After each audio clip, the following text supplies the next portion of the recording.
ఈరోజు కరెక్ట్ గా రాక్షస రాజ్యం పోయి ప్రజలు కోరుకున్నట్టుగా భారతదేశంలోనే ఊహించనటువంటి మెజారిటీ, అంటే నాకు తెలిసి భారతదేశంలో ఏ రాష్ట్రంలో కూడా ఇంత వన్ సైడ్ ఎలక్షన్ అనేది తెలియదు.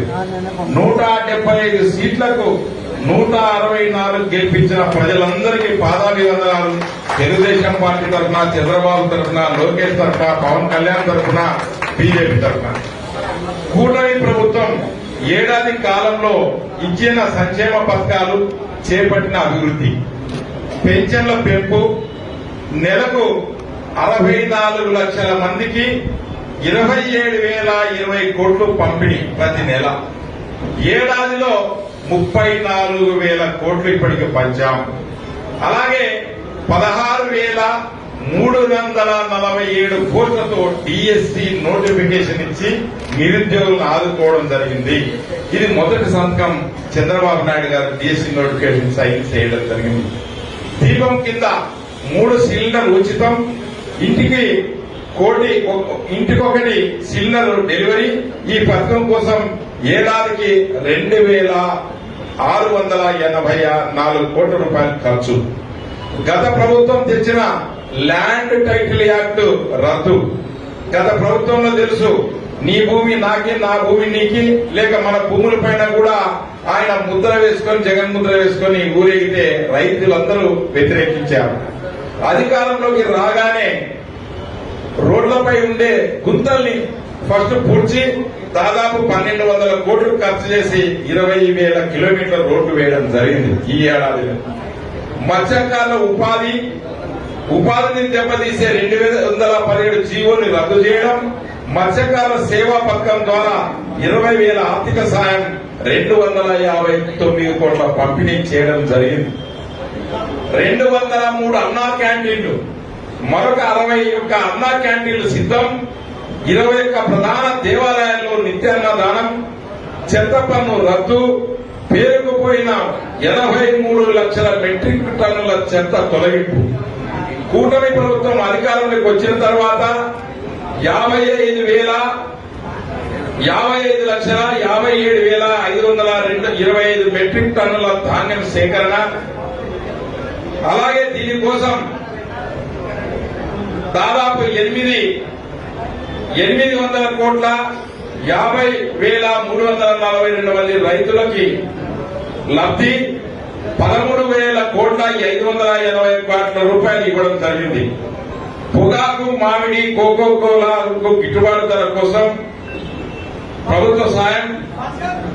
కూటమి ప్రభుత్వంలో 990 కోట్ల పంచాయతీల అభివృద్ధి కేటాయింపు, 4,500 కోట్లతో గ్రామాల్లో మళ్లీ వెలుగులు, 30,000 పనులకు శ్రీకారం. రాష్ట్రానికి మళ్లీ పెట్టుబడుల కింద 6 అంటే ఇప్పుడు అమ్మ చెప్పినట్టు 6 ప్యాక్ కింద ప్రాజెక్టుల ద్వారా 4.95 లక్షల కోట్ల పెట్టుబడులు. వీటిలో 4,50,00,000 మందికి ఉద్యోగ అవకాశాలు. ఇప్పటికే పట్టాలెక్కిన పలు ప్రాజెక్టులు, అనకాపల్లి అయితేనేమి, గ్రీన్ ఎనర్జీ అయితేనేమి, ఎన్టీపీసీ అయితేనేమి, అలాగే శ్రీ సిటీలో 5,000 కోట్లతో ఎల్జీ ఎలక్ట్రానిక్స్ అయితేనేమి, 65,000 కోట్లతో రిలయన్స్ కంప్రెస్ బయోగ్యాస్ ప్లాంట్ అయితేనేమి, అమరావతి కేంద్రం ద్వారా 15,000 కోట్ల ఆర్థిక సాయం అయితేనేమి, పోలవరం ప్రాజెక్టుకు దాదాపు 12,500 కోట్లు రిలీజ్ చేయడం అయితేనేమి, స్టీల్ ప్లాంట్ కు 11,400 కోట్లు కేంద్ర ప్యాకేజీ, ఓర్వకల్లు కొప్పర్తి పార్శ్వవాడలకు 5,000 కోట్లు కేటాయింపు, విశాఖ రైల్వే జోన్కు మంజూరు, నిర్మాణ పనులు కూడా ప్రారంభమైనాయి.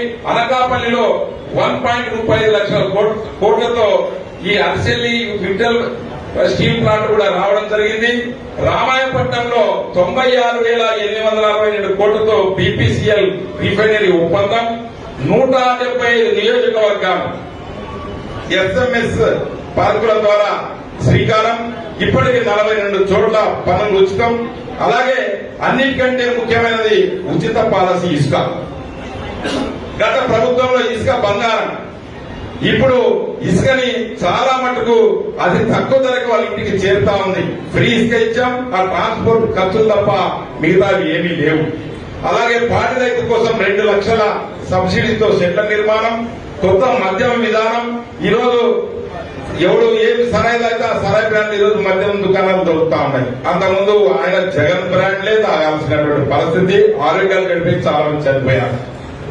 అలాగే అందరి నీవా కాలువకు దాదాపు 3,800 కోట్లు ఇచ్చేసి ఆల్రెడీ పనులు కూడా నిన్న కూడా మన ఇన్ఛార్జ్ మినిస్టర్ రామానాయుడు గారు వచ్చి చెక్ చేసిపోయారు. అవి పనులు పూర్తి. 94 కేంద్ర ప్రజాయుక్త పథకాల్లో 73 పథకాలు పునరుద్ధరణ. మొన్న బడ్జెట్ లో బీసీల కోసం అంటే మన సత్యం రామకృష్ణుడి కోసం 47,456 కోట్లు కేటాయింపు జరిగింది. మన సత్యనారాయణ చప్పట్ల గుట్టలు డబ్బిస్తే దేవాలయాల్లో నాయా బ్రాహ్మణుల వేతనాలు 25,000 పెంపు, చేనేతలకు జీఎస్టీ ఎత్తివేత, పవర్ లూమ్స్ కు 500 యూనిట్లు, హ్యాండ్ లూమ్స్ కు 200 యూనిట్లు ఉచితం. ఇవన్నీ పథకాలు మనం ఇంకా దాదాపుగా గీతా కార్మికులకు 10% మద్యం షాపులు కేటాయింపు, స్వర్ణకారులకు కార్పొరేషన్ ఏర్పాటు, సోలార్ విద్యుత్ పథకాల్లో బీసీలకు 3 కిలో వాగట్లకు గాను మొత్తం 95,000 సబ్సిడీ. అలాగే పిఎం కింద కూడా 20 లక్షలు ఎస్సీ ఎస్టీ ఇళ్లపైన ఉచిత సోలార్ రూట్ టాప్ ఇవ్వడం జరిగింది. అలాగే ఈ రోజు ఇంకా చాలా పథకాలు చేస్తున్నాం. కర్నూలుకి ముఖ్యంగా రిలయన్స్ 5,000 కోట్లు పెట్టుబడితో ప్రివిలేజెస్ వస్తా ఉన్నాయి. అంటే కోకో కోలా కానీ, వాటర్ బాటిల్స్ కానీ, ఇవన్నీ కూడా. అలాగే ఈ రోజు అతి ముఖ్యమైనటువంటి దినం ఏమంటే అయినటువంటి ఈ కొత్త సంవత్సరం పూర్తిగా తల్లికి వందనం పేరుతో ఎంత మంది ఇళ్లలో చదివితే అంతమందికి 15,000 67,27,164 లబ్ధిదారులు. 67,27,164 లబ్ధిదారులకు ఒకటే రోజున ఈ రోజు 8,745,000 కోట్ల రూపాయలు బ్యాంకులో వేస్తా ఉన్నాం. ఇది చంద్రబాబు గారి నాయకత్వం. కాబట్టి మన